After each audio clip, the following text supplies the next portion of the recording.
If I got to ask, what's one of the most important parts of the golf swing that gets overlooked? What's your transition? Far too often people are, asking me about takeaway, they're asking me about different parts in the swing, but they're never asking, how do I properly transition?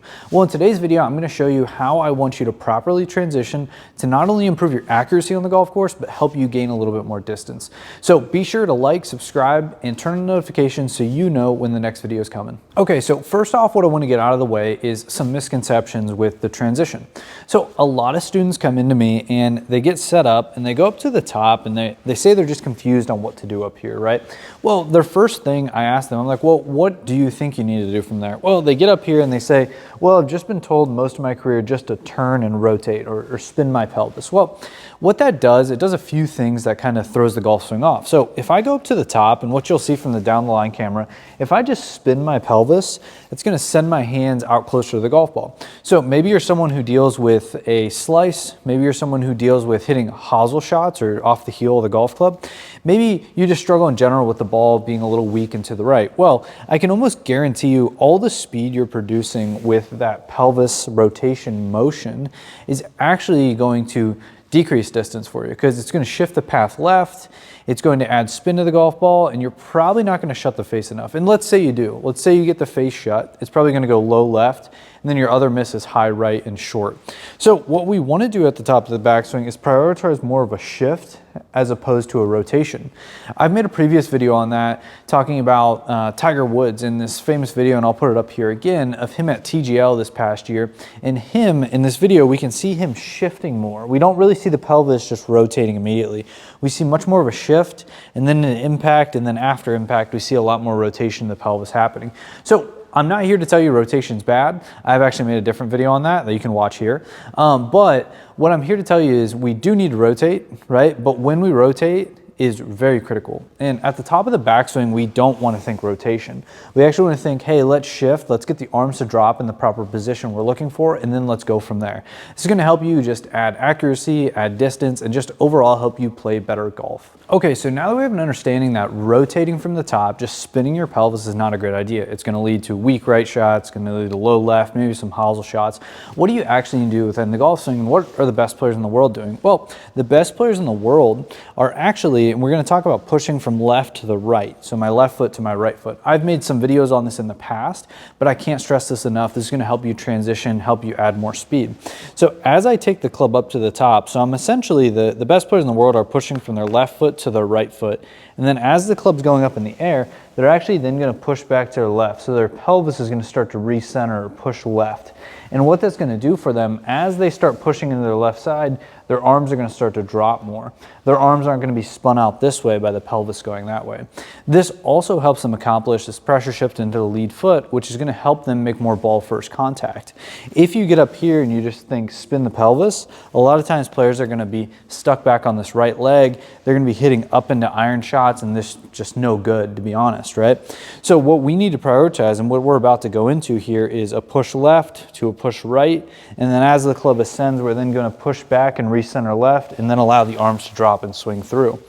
We're also going to talk in today's video about how you can get better sequencing, timing, and tempo. Okay, so the first drill we're going to do to help you with this transition period is we're going to use an alignment stick. It's probably one of the most versatile training aids you can get. Just go pick one up from your local hardware spot. I've talked so many times about these things that are awesome. You need 2 or 3 of them in your bag. So what we're going to do, we're going to get this alignment stick set up, and it's going to be almost in the ball position portion, right? So I've done videos in the past where we talk about proper ball position. You can still use that to check here, but we're going to be using this as more of a reference point for what our pelvis needs to do. So what we see, like the average tour pro do, is they might have a slight bump left, so you'll actually see their pelvis move forward or towards the target to start, or at least a little bit of a push. And then as they swing it back, let's just imagine my belt buckle here. So imagine there was a dot right here. My belt buckle is essentially, to simplify things, it's going to be right over this stick, okay? What I want to feel like I do is, let's say I add a little push left. So I push left, then as I'm swinging the club up, I'm pushing back into my right. So now my belt buckle has went this way just a little bit. I'm not sliding. It just went this way a little bit because I'm pushing, right?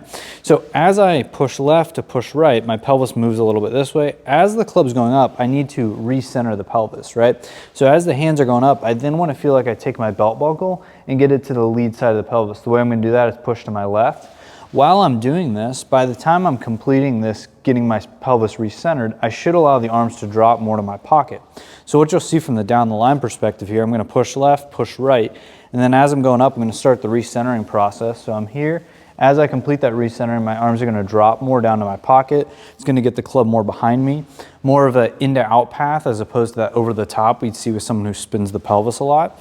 And then from there, if you want to learn to hit a draw, we can get the club behind you and swing out to the right all we want. We don't have to, rely on trying to just slam the face shot. We can actually shift your path in the way we want it to. So again, super simple. We'll call it the stick drill, why not? So I'm gonna push left, push right, and then as the club goes up, I'm gonna start this recentering process, which is gonna allow my arms to drop better. And then I can swing my arms more from the club more from the inside to the outside and hit more of this draw we're looking for. So let's see one.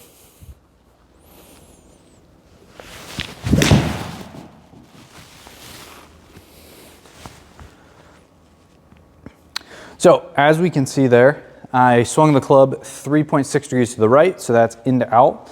I returned the face to path was -1.8, so that allowed that golf ball to draw a little bit. I still hit ball first, I hit ground after. Overall, a really, really good shot, and that just shows you the process we're trying to go through. Learn to shift, not rotate, to help this transitionary period go way better. Okay, so another super simple way you can work on the transition and not spinning that pelvis to start the transition.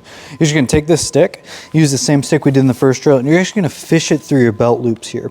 So now I have this on my pelvis line, right? So someone who essentially tries to rotate their pelvis in the transition as opposed to shifting like we want them to do, they're going to take the club up to the top. They're going to get here, right? They have no shifting already, so they're going to get here. They're going to spin the pelvis, and then the reason they have to swing the club over the top is because if they try to drop the arms with the pelvis out, they run out of room. There's nothing they can do. So from the top, if the pelvis spins, they have to bring the arms out or they'll run into this stick. So the idea we want to create is we get up to the top, we start that recentering of the pelvis, we allow the arms to drop, get in front of the stick, create more room, and then swing out to the right. So it's a super simple reference. What I would tell you and what I'd caution you on doing, try not to hit too many golf balls with this, because if you do it too fast, right, you could end up hitting yourself with the stick, and we don't want to see that happen. Let's just do kind of rehearsal motion. So I'm going to get set up here. I'm going to take the club up. I'm going to feel like I shift forward, drop my arms, and then swing through. And it's okay to do swings really slow and kind of pausing at certain points, pausing at check marks, right? Especially while you're learning this. So I'm going to get set up here. I'm going to take the club back. I'm going to pause here. I'm going to shift left, drop my arms, and then swing through. That's all I want to see myself do to just get used to this movement. If I try to get up here with this stick between my belt loops, right, and I just immediately try to go like this, right, and I try to do this at 100%, I'm going to hit this stick. I'm not going to get anything accomplished. So we need to prioritize small swings and being very deliberate about this rather than just trying to rotate and hit these as hard as we can. So again, we're just going to go through some stages. So I have this through my belt loops. I'm going to take the club up. I'm going to pause. I'm then going to shift, allow the arms to drop, and then I'm going to swing through. And that's all I want to see myself do. I'm learning how to properly transition as opposed to just spinning. Okay, so now let's talk about this transition and recentering the pelvis by showing you on one of these pressure shifting boards.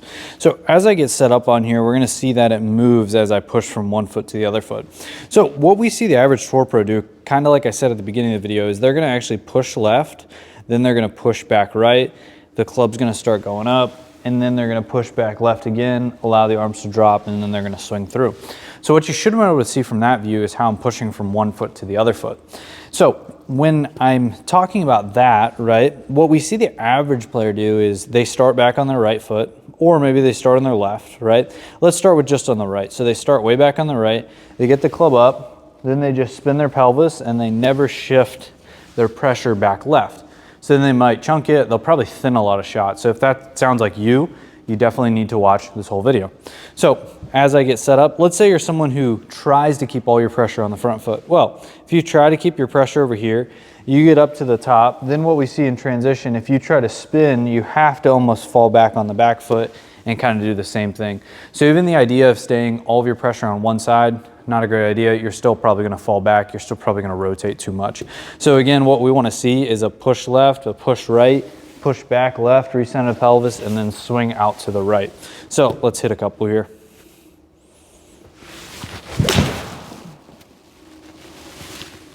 All right, what you should have gotten from today's video is a better understanding of how one of the most important parts of the golf swing needs to happen, the transition.